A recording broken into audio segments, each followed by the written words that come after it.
Good afternoon, everybody. So, a very big welcome to the second seminar in the series of this terms for the Centre for Climate Repair. Today is a very special day.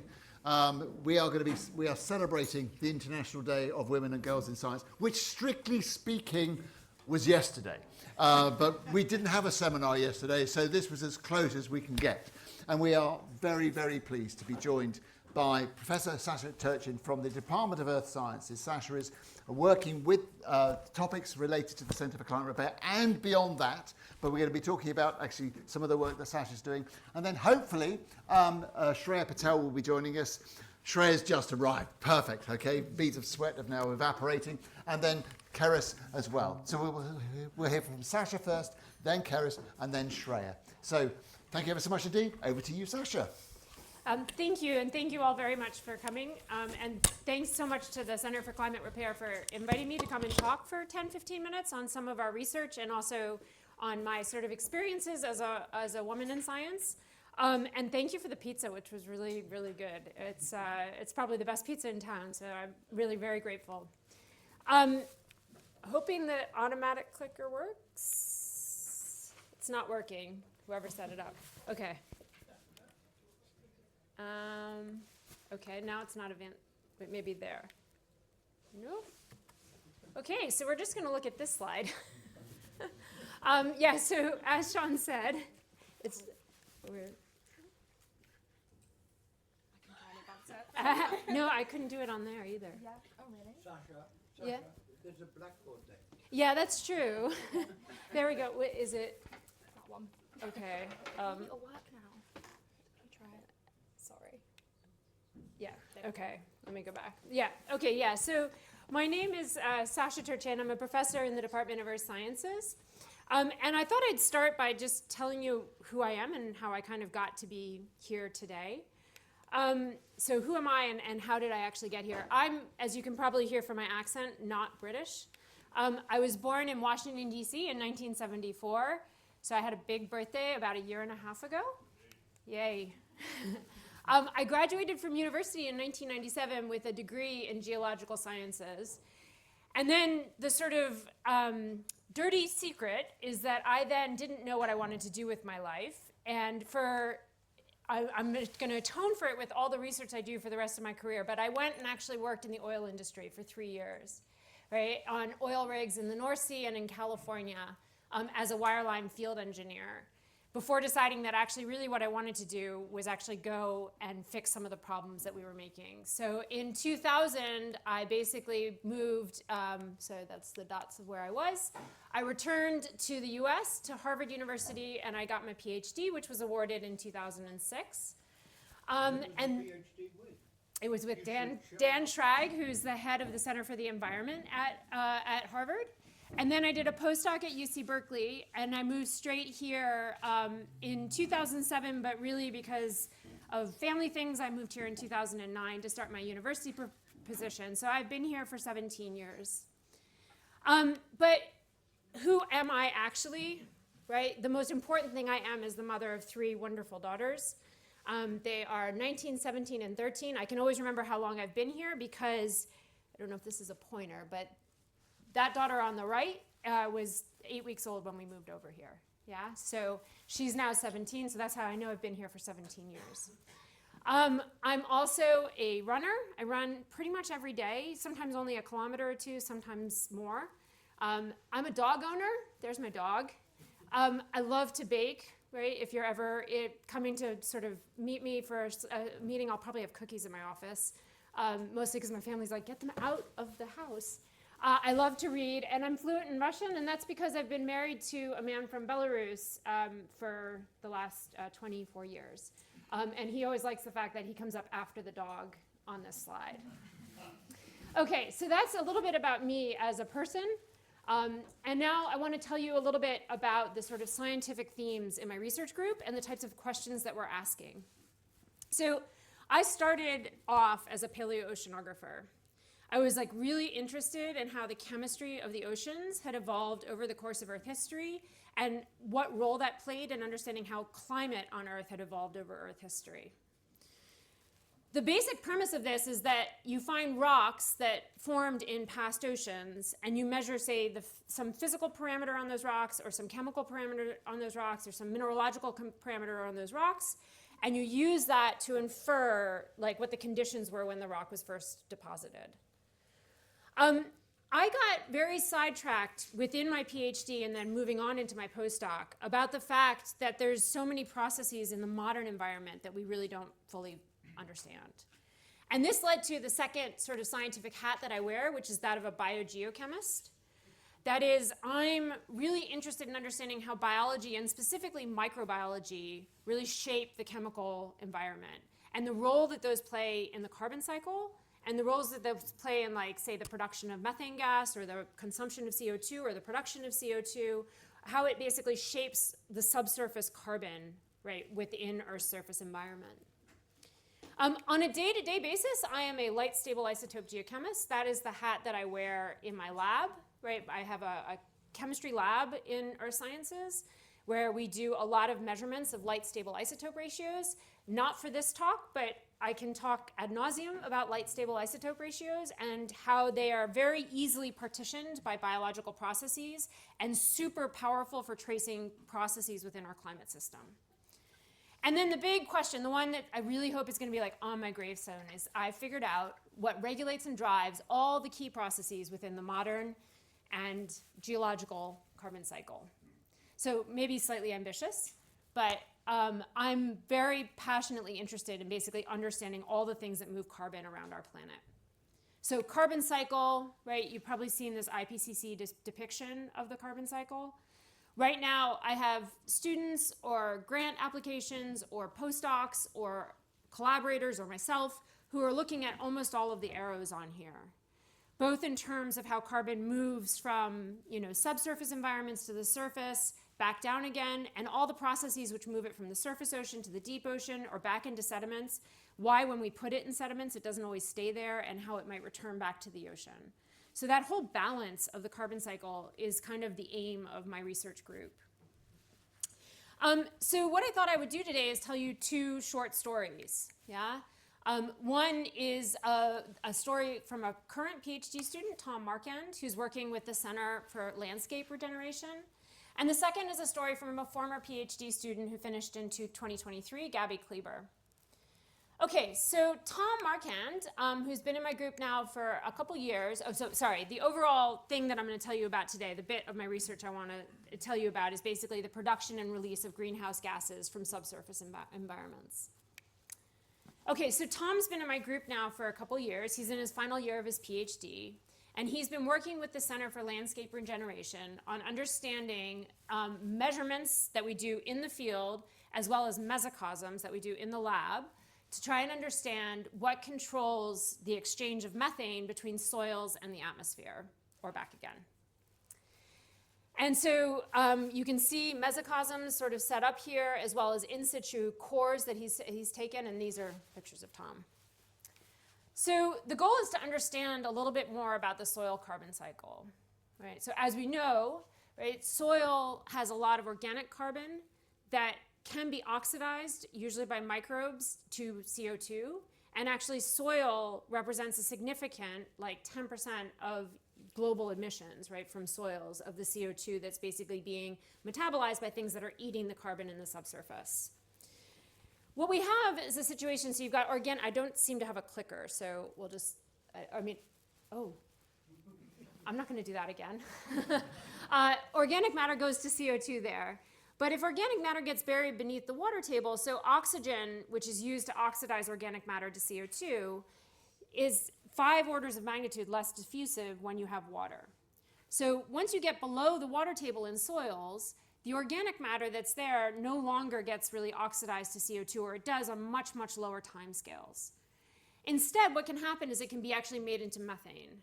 And methane is a gas, and that methane will start making its way back up in soils, and it can be oxidized back to CO2 within the soil, or it can be emitted into the atmosphere. And this has set up an interesting situation, right? So soils are a major source of CO2. Right now, soils are largely a sink for methane. And the reason for that is you've got methane-eating organisms that live in soils themselves. And so soils release CO2 and they sort of take up methane globally averaged. But if we were to raise the water table in soils, if we start to flood our soils and actually increase the water, you could imagine they're going to emit less CO2. And they might take up less methane. And if you keep doing this, right, we're going to emit less and less CO2. And eventually, you're going to start raising the water table to the point where the methane you produce actually could escape right into the atmosphere. And as you know, methane is a very, very strong greenhouse gas, much stronger than CO2. And so the question has existed in the community between this sort of carbon spectrum, where's the optimal place to put your water table in order to minimize CO2 emissions, but also minimize methane emissions. So on the one hand, you get more CO2 emitted, less storage of carbon. On the other hand, you get to store more carbon, you emit less CO2, but you have the potential of releasing quite a bit of methane. And so this idea that water table depth might be an important control on methane emissions from soils has been something that's been explored in the literature quite a bit, but there's a ton of factors that haven't really been considered within this. So what Ton did was he did a whole bunch of mesocosm experiments exploring this, right? So he set up tubes with soil from the fens, which is one of the major landscapes that this Center for Landscape Regeneration is studying. And he basically raised and lowered the water table to see what happens. When you raise the water table, what happens to the CO2 that's coming off the top of the mesocosms? When you lower it, what happens to the methane and whatnot? Okay, so I'm just going to show you some quick data, right? So in this case, CO2 flux is on the y-axis, and then the dotted line tells me exactly when we raised the water table. So we ran these things for a while. They're making CO2. We're measuring this amount of CO2 that's coming off. We raise the water table, and you can see that almost instantaneously, right, within a couple hours, the CO2 emissions drop by 2 orders of magnitude. And so that's exactly what we would predict, right? If you raise the water table, you're no longer going to be oxidizing the organic carbon that's in the soil, and that's going to greatly reduce the CO2 emissions. It's a real problem in the fens, but we don't want to do that permanently because that produces something like 15% of our agriculture in the UK. But this would be a way to stop the fens from emitting CO2. Then we ran these for a little bit longer. These are the methane fluxes, again on the y-axis, right? And again, the dashed line tells me exactly when we raised that water table. And what we see is that there's a small increase in the methane flux after waterlogging for a couple months. But then after a couple months, you have this transition where all of a sudden, you start emitting a lot of methane. And you do that also overnight. And so this is actually the point when you start to make bubbles of methane within the soil. And these bubbles actually escape the confining pressure of the soil itself, and they come out the top of the apparatus, of the soil mesocosm. Right? And we can see this because I didn't keep in the diagram that shows the setup here in the interest of time. But basically what we're doing is we're measuring, in a sort of open system, but a flow-through system. We're measuring directly into the mass spectrometer at all times. So we're monitoring these things constantly, right? So we've got a continuous measurement. And what you can see is that every so often you get these burps of methane that are coming out of the soil. And you only get those after 3 or 4 months that these things have been sitting there. What's interesting is we've also measured the concentration of these gases at depth. And you can see that the concentration of methane is really, really high. So you start waterlogging in the red, and then you see the methane concentrations grow by 5 or 6 orders of magnitude. You never reach the theoretical point of bubble saturation, but then you start to make bubbles. And these are very well known in fluid dynamics. You get these bubble sweeps where one bubble starts to migrate and it picks up a whole bunch of other bubbles, and then you get a little pop out the top. From a climate mitigation strategy, this is actually really interesting, right? Because you basically have here a time after you waterlog where you get a really low CO2 flux, right? And you've got a time before ebullition where you've got a really low methane flux. And this just implies that there's a period of time when you raise the water table, maybe if your fields are fallow, if you're not growing crops, where you can minimize the CO2 flux but not yet generate a huge methane flux, right? What we're testing right now is basically whether or not, if you then lower the water table, do you get this massive burp of methane that has all been trapped in the pore space, right? Because we can see that it's there. but we don't really know whether or not if you then transiently try to actually apply this on an agricultural field, whether you're actually going to end up with a disaster because you've made all the methane, and so you just lower the water table and then it comes right out at once.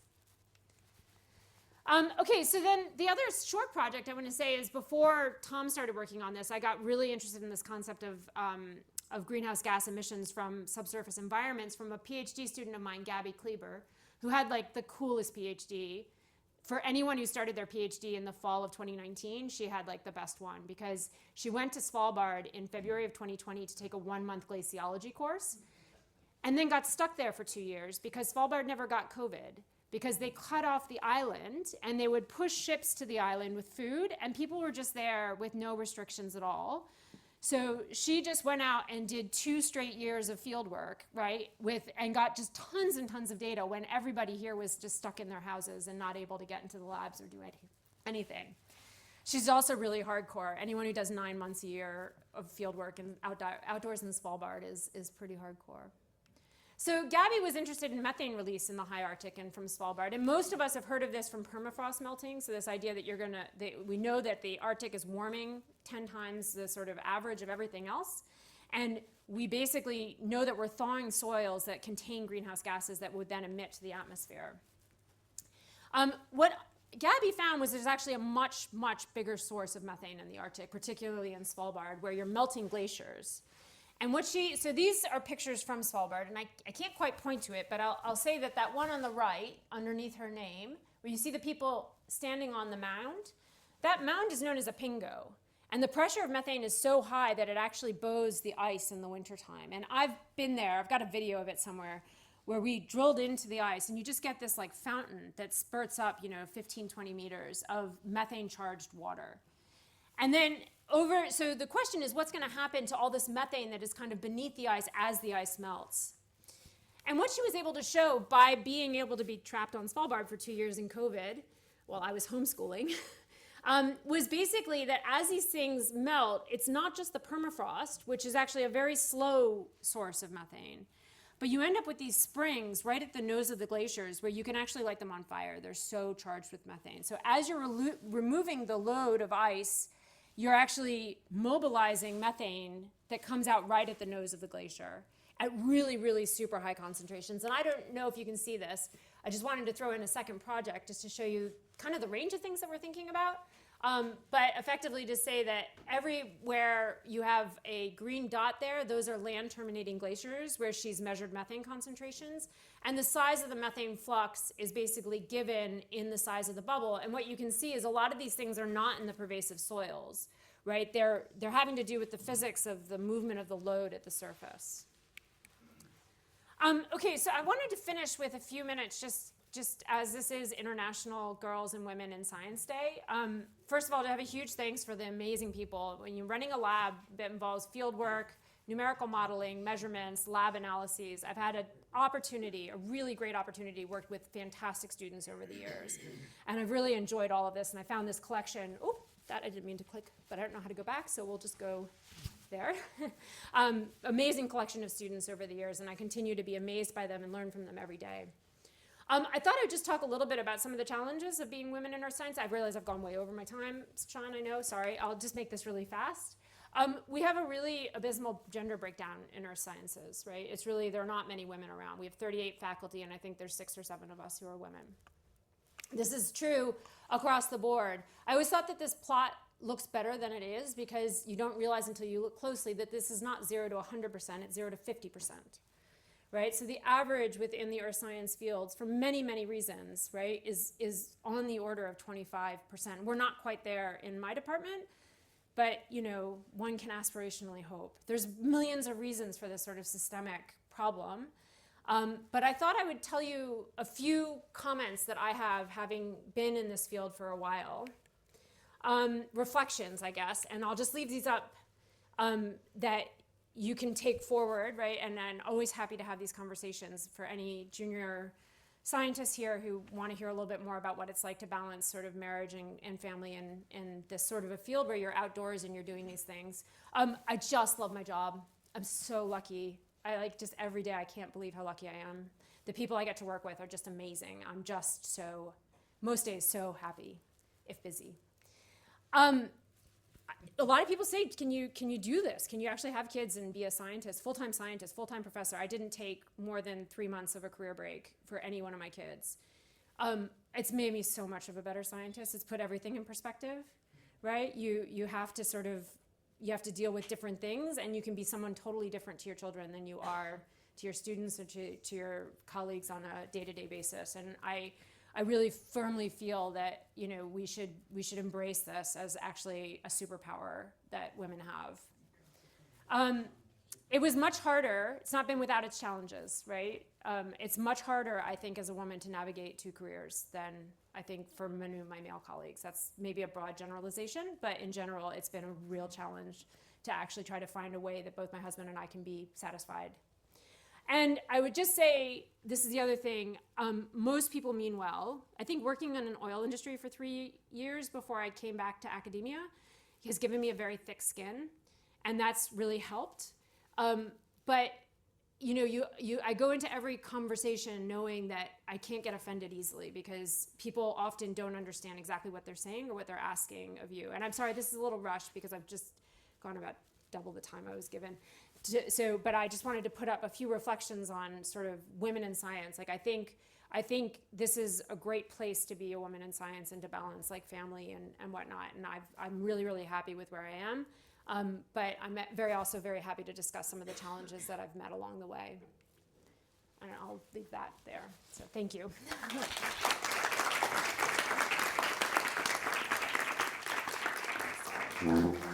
Yeah, is that okay? You're not going to take questions? I think we're taking questions at the end because there's 3 of us. Yeah. I don't know who's next. Cerys, great.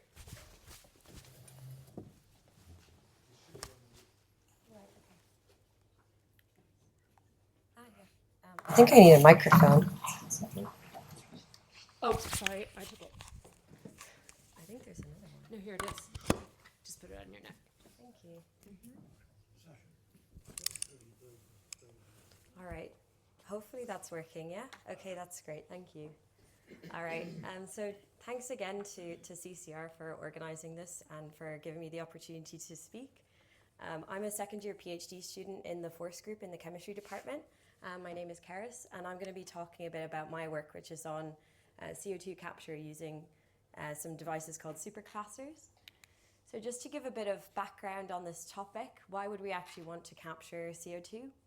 So I think the reason that's probably most obvious is to reduce the current emissions that we have. In particular, while it is an important goal to try to decarbonize various sectors, we also have sectors that are considered hard to abate. So things like steel production, where it's very challenging to create processes that don't emit CO2.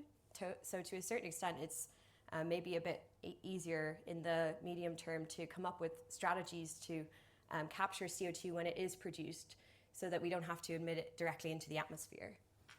Another important reason is to counteract historic emissions. So because we've emitted a lot of CO2 in the past, our current carbon budget really to keep below these different warming targets that have been set by various international organizations, basically we only have so many hundreds of gigatons of CO2 that we can continue to put into the atmosphere. So we might want to try to remove CO2 from the atmosphere as well.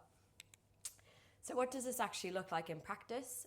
So carbon capture processes involve basically firstly a separation step. So we produce CO2 by some industrial process, for example, and we essentially have to filter it out from the other effluent gases that are produced in that process.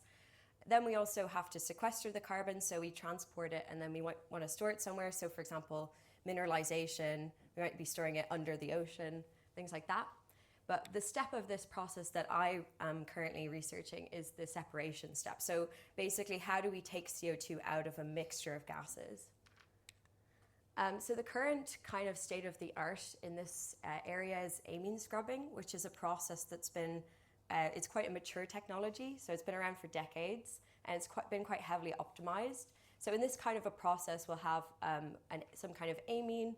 So in this example, I've shown monoethanol amine, which is quite a common sorbent for this purpose. So the amine will selectively react with CO2 to form a carbamate, and this process is reversible. So when you heat the sorbent material, CO2 is released again, and we've reformed the sorbent material that we started with. So while this process has been quite heavily optimized, there's still a couple of, I guess, lingering issues that we kind of have in relation to these kinds of processes. The first is that this thermal regeneration step is very energy intensive. And also because these sorbents tend to be dissolved in quite a large quantity of solvents, basically heating all of the bulk solvent in addition to the sorbent can be quite energy inefficient. And then a second problem is that a lot of these amines are actually quite toxic, either through direct toxicity or through the formation of harmful degradation products. So there's a couple of reasons why we might want to explore basically other options. So this is kind of the area that I'm in. So this brings us to electrochemical carbon dioxide capture, where the energy input is electricity. So the main advantage of this is that we can operate these systems under ambient conditions. So we don't have to use temperature or pressure to regenerate our sorbents, which tends to be more energy efficient and, I guess importantly, has a higher maximum energy efficiency theoretically. So the materials that we're developing now theoretically will be better than amines eventually.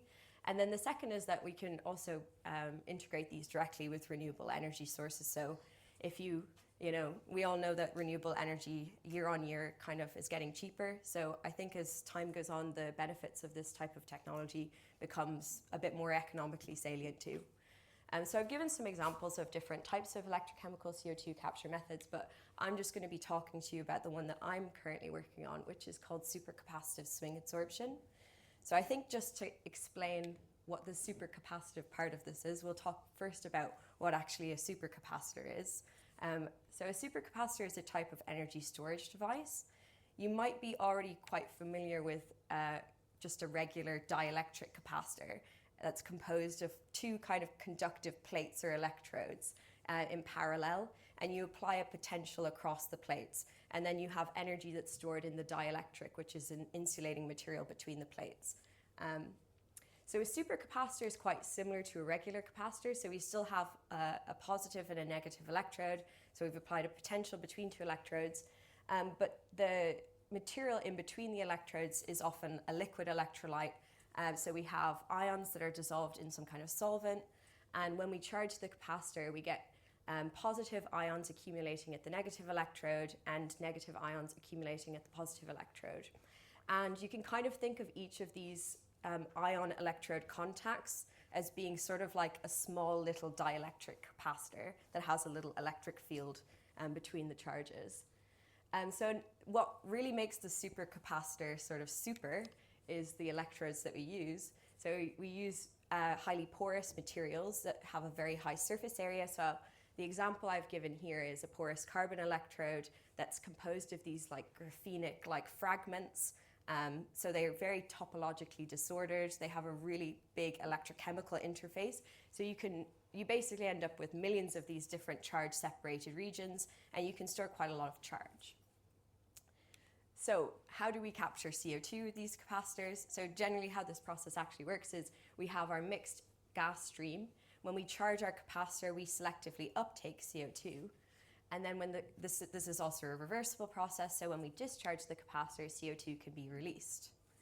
So there's a couple of big advantages of this. The first is that the materials that you use to make the capacitors are actually quite cheap and also very stable, so you can cycle the capacitor theoretically like millions of times. The activated carbon materials I mentioned before can be sourced from renewable feedstocks. So things like agricultural waste, you can make activated carbons out of like corn husks or coconut shells. And the second big advantage of this is that capacitive charging is very efficient. So most of the energy that you use to charge the capacitor can be recovered when the capacitor is discharged. So I think the big question here then to move on to is how SSA actually works. So this carbon capture method was discovered quite recently, and the sort of disappointing answer to this question is that we're still actually not really sure what's happening. So that's kind of where my project sort of comes in. One important thing to understand for context is that most of the capacitors that are used for SSA are aqueous, and in aqueous solutions, CO2 actually forms ions. So when you dissolve CO2 in water, CO2 is hydrolyzed to form carbonic acid, and then carbonic acid forms carbonate and bicarbonate anions. And a big area of debate in this field at the moment is basically the relative contributions of different CO2-related species to the mechanism of SSA. So we've got molecular CO2 and we've got these ions. So with that in mind, there's been a couple of proposed mechanisms. First, we have molecular mechanisms where the active species is just dissolved neutral CO2. And it's been hypothesized that there might be a solubility difference between CO2 in the bulk electrolyte and CO2 in the pores of the electrode. So basically in the electrical double layer, which is this sort of dense packing of ions that we have when we charge the capacitor. We've also got some ionic mechanisms that have been suggested. And you can imagine, because we're forming charged species, that they would likely electrostatically interact with the electrodes. So they're repelled by the negative electrode, they're attracted to the positive electrode, and then this might result in net capture. So I think ideally, to kind of unpick these different proposals, it would be nice to be able to isolate some of the species that are involved. So it would be nice to study a system where we only have neutral CO2 or we only have ions. So one suggestion that we've had is to study SSA in organic electrolytes. So instead of using an aqueous supercapacitor, we would use one where the electrolyte is just some organic solvent that's inert, and then we would be able to study the contribution of just neutral CO2. So that's what I'm going to talk about now. So I compared an acetonitrile-based electrolyte to an aqueous benchmark. So acetonitrile is a very common solvent in electrochemistry, and it's also very inert. So it's not going to do any reactions with CO2, we don't think. I took a little look at what my electrolytes looked at with some NMR. So if you're not familiar with NMR, we were able to establish what different species of CO2 were present in our electrolytes. So in our aqueous system, we have quite a large contribution of the signal that corresponds to carbonate or bicarbonate anions. And then in our acetonitrile system, we seem to just have neutral CO2 that's present. So the next thing to do was to study the CO2 capture properties of these systems. So for that, we used an apparatus that looks like this, where we have a supercapacitor cell where one of the electrodes is connected to basically a mesh. And then this is placed within a gas reservoir that's connected to a feed where we can dose either CO2 or other gases. And then we measure CO2 capture behavior using a pressure sensor. So taking a look at what we see in our acetonitrile-based electrolyte, we actually do see that there's reversible CO2 capture. So basically, when we apply a potential to the supercapacitor cell and we charge it, we end up seeing a decrease in the measured pressure. So we're seeing that CO2 is being captured. And then when we discharge back to 0 volts, we see that CO2 has been released. So this is interesting. Comparing this then to our aqueous benchmark, we can see that we can also quantify some CO2 adsorption capacities. I actually saw that the activity of the organic system was significantly larger than that of the aqueous one. So bringing this back to our discussion about mechanisms, what we've learned from this is that the neutral CO2 must be actively contributing to the mechanism of supercapacitive swing adsorption, because in our system where we've isolated neutral CO2, we're actually getting quite a lot of activity. I've recently expanded this to look at a few different other organic systems. So this is some data from a few different alcohol-based electrolytes I've been looking at. And it seems like quite a lot of them show this reversible CO2 capture behavior. But the performance is actually strongly dependent on the solvent, which is interesting. So again, bringing this back to the mechanism we discussed before, where we think there's selective uptake at the electrode, so in the electrical double layer, we can imagine that because charge storage in supercapacitors is mostly determined by the structure of the electrical double layer and it's sensitive to that, that having CO2 uptake here might actually affect the charge storage behavior of the supercapacitor too. So I also took a look at this, and in the interest of time, I won't go into this in too much detail, but that's exactly what we see. CO2 significantly modifies the charge storage behavior of supercapacitors. So yeah, I'll just finish off there with a couple of conclusions. So I've shown that molecular CO2 actively contributes to the mechanism of SSA, which is the CO2 capture method that I'm studying. And also something else that's interesting that supports the hypothesized mechanism we have is that CO2 adsorption seems to influence charge storage behavior in these systems. So yeah, thank you very much for your attention, and I hope I'm happy to take any questions. Thank you.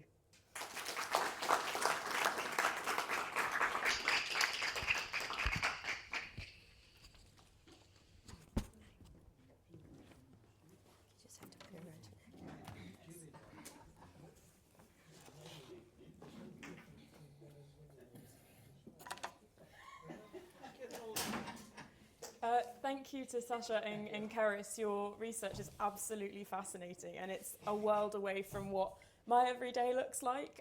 So you might not be able to tell, hopefully I'm looking vaguely put together, but I'm a clinical vet student, and so I actually spent my morning practicing pregnancy diagnosis in cows. So I won't get into the ins and outs of what that involves, but as for my clothes, I've got my steel cap boots on, and I've got a pretty stinky change of clothes in my bag. So I do definitely consider myself a scientist. The kind of science that I'm doing is very much applied. But obviously it's an extremely different world from what a lot of you guys are doing and are hoping to build, I assume, careers that are working on scientific practical solutions to climate change. So I realise I haven't swapped my slides at all.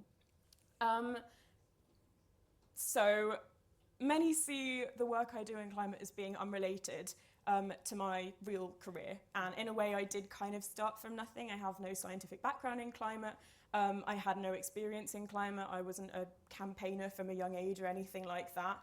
But I have managed to end up working in international climate policy. I've been asked to consult or even been employed to advise others on climate action, while also being a clinical vet student. So it's a bit of a strange one, and it doesn't happen often. There aren't a lot of working vets or vet students interested in that sort of intersection.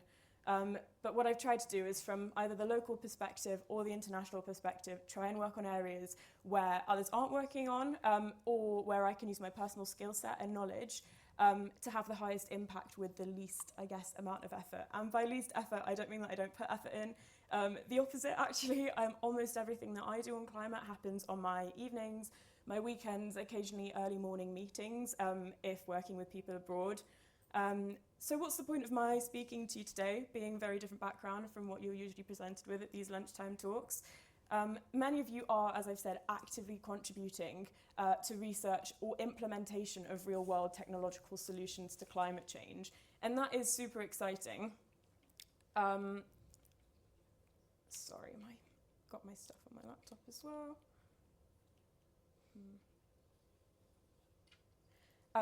But if you're looking to have impact as a scientist, there is more than one way to have it. So I'll talk a little bit about my background. So I've mentioned I'm a vet student, but aside from that, the sort of things that I have done in the organisations I've worked with.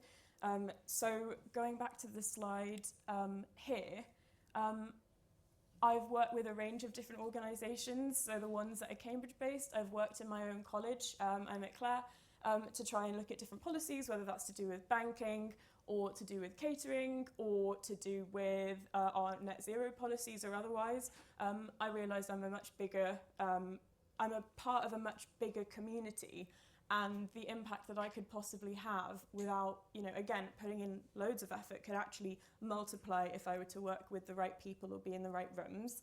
From there, I've ended up working more broadly across the university with communities of students through things like the Cambridge Climate Society, which I ran last year. Then wanting to jump up to the international level, I've ended up working with a fantastic NGO called ClimaTalk, where our aim is to demystify climate policy for young people. And I'll talk a little bit more about that at the end. And that got me to COP29 in person, and I've worked with them on their COP30 campaign on partnerships. So again, amplifying the impact of our society, of our organisation rather, by working with other youth NGOs. And I'm currently working on our COP31 campaign with the subsidiary body conferences that happen in between COPs for people who are aware, and I know lots of people here do follow the COP processes. And finally, I've now taken on a role with Cambridge Zero, which is, for those of you that don't know, the official, offshoot department of the university that looks formally at the university's output and contribution towards sustainability, whether that be research, education, or otherwise. My second point is that climate failures rarely come from a lack of evidence or a lack of having technological solutions. We often have all the technological or non-technological solutions that we need, or at least I'd say maybe 50% at the moment. But it seems that these failures tend to come from fragmentation between researchers, institutions, communities, and policymakers. So thinking about the Centre for Climate Repair, for example, a lot of the questions that scientists are asking are, can we feasibly do this, and if so, how? However, I guess my interest lies more in whether society even should use these climate solutions, thinking about where is best for our resources, our money, to go. And we need to be doing everything. We absolutely do need to be doing the science, and there will come a point, potentially, hopefully not, where pretty dramatic technologies might have to be deployed. However, I would say we need to ask questions about is society even capable of doing these sorts of implementing these sorts of techniques equitably and at scale? And if they are implemented, there are significant known and unknown risks. And these risks are highest for the most vulnerable communities on our planet, who are unlikely to have much of a strong say on whether they go ahead, and if they do, how they'll be implemented. So my time at COP29 and tracking subsequent political negotiations has shown me that we don't yet have any robust international framework for dealing with situations like this, and misalignment between governance and the science itself can reproduce inequality. So I guess what I'm saying is that some scientists ought to play more of a role in looking at that fragmentation and seeing what we can do in terms of communication, policy and otherwise. So I guess looking at non-traditional roles for scientists too. I would also say that scientists so often get stuck without social infrastructure. So by this, I sort of mean that without civil society or outsiders, which I sometimes see myself as pushing for societal level change, there won't be the public desire and in turn the political motivation, the political will to implement or to fund research into scientific technological interventions. But the good thing here is that all of us as scientists or otherwise are stakeholders in the state of our planet, as well as our local communities, the institutes that we're a part of, and we can have, I guess, impacts that come from different places is what I'm trying to say. So to summarize that point, it's more that scientists can and should have impact extending beyond the production of knowledge, and I guess what is typically seen by a lot of people, especially in policy, as being our traditional role. So while many of you will have discovered this already, for anyone who hasn't, hope really stems from action. So it isn't just about optimism. If you take action, you start to feel more hopeful about what's happening. I'm sure that some of you are involved in societal level shifts or organising. But what I would say is that if you're a scientist, seeing things like policy, ethics and engagement as part of your research design in the very first instance, rather than just part of outreach, is crucial. It means that any science that is performed is taking into account its future implications and the next steps about how it can be implemented, if it should be implemented. Asking not only whether a scientific solution could feasibly work, but under what conditions it should. And if you're not a technical scientist, but also even if you are, many of us struggle with feelings that overwhelm us. A lot of young people say that they struggle with feelings of anxiety, or opposingly a sense of apathy in the face of global challenges that seem a lot bigger than ourselves. Hope, again, is the antidote to fear, anxiety, apathy, and action is the only way that I've found to truly feel hopeful. And so if you're looking to take action, Cambridge is a fantastic place to do that, because we're part of so many more communities than just one, like people at other universities, where there's kind of a central university and any policies at that university says do trickle down. Cambridge is a nightmare, but also a fantastic place to learn, because we have 31 different colleges. They're all completely independently governed. They have different waste systems. Some of them don't have net zero policies. Some of them are transitioning their buildings and others aren't. You're a stakeholder not only within the University of Cambridge and your local communities back home, but also within your college, within your departments and faculties, within the accommodation buildings that you live in. And there are opportunities to think critically all around you. You should absolutely feel empowered to speak up in places that influence you or that you have an influence on. So I'd say whatever it is that you're passionate about, whether it is looking at the scientific and technological solutions, whether it's more about biodiversity, being out in nature, whether your diet is important to you, whether you are more conscious about consumerism, whatever it is that you're interested in, we genuinely can have impact. I would say individually, we all experience it's tricky. However, when you work together with people outside of yourself and people who are different to you, the sort of impact that we can have is multiplied several-fold.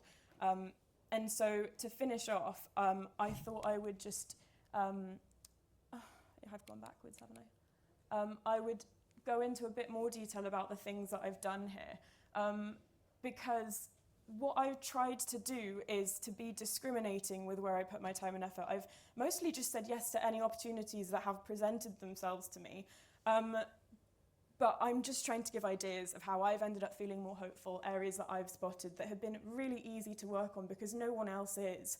And if they are, we're all seem to be starting from scratch, and if we can share knowledge, we're not starting from scratch, and it all seems to work out a little bit better. So, as I said, I've tried to be discriminating about where I focus my attention.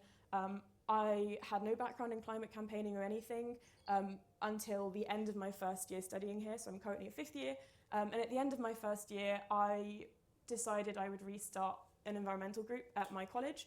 The reason being that I realised there were opportunities to start asking and finding out what sort of things we were doing to push for more sustainability. And through that, I was able to sit on college committees and learn more about what was happening within college. I ended up with some fantastic mentors who were fellows, who I could ask for more information and learn a lot about in terms of the university governance and structure. And so from there, and seeing the importance of having students engaged in college, because for 2 years at Clare, there hadn't been a student sitting on those meetings, and so the college assumed students just didn't care.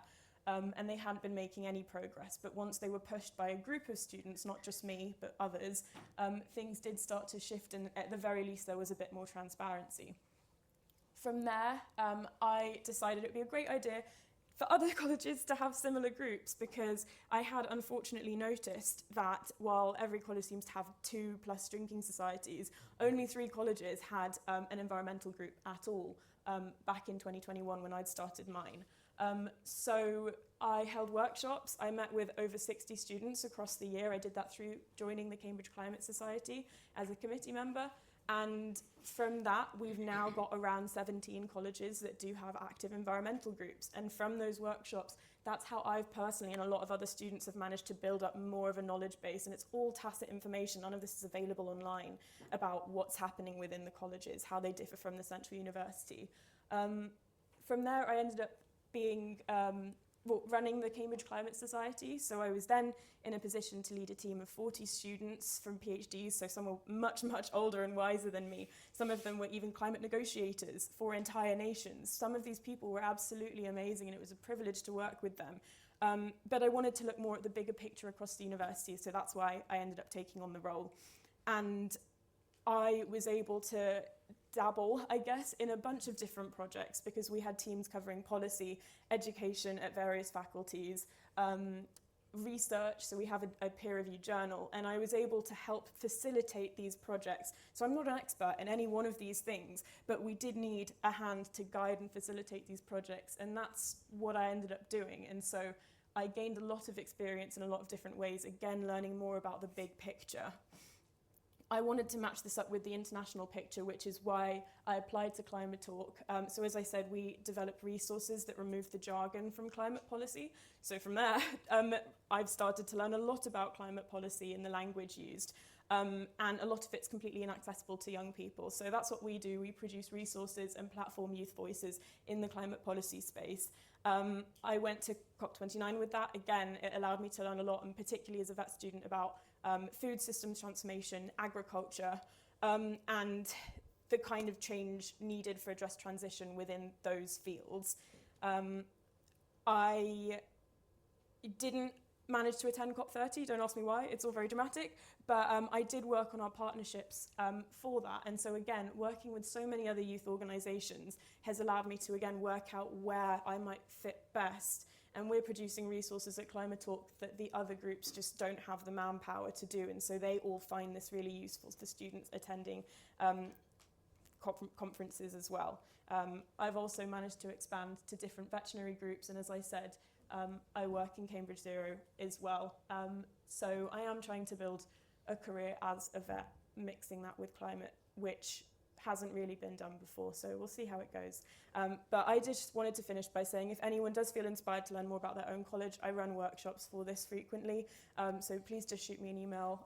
My Cerys ID is down there.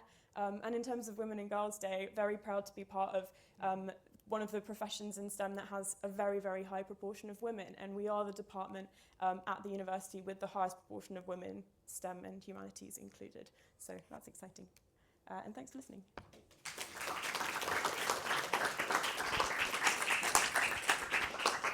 Great. Okay, so we've got time for a few questions. So rules of the game, short questions, rules of the game for panellists, short answers, so we can get through as many as possible, please.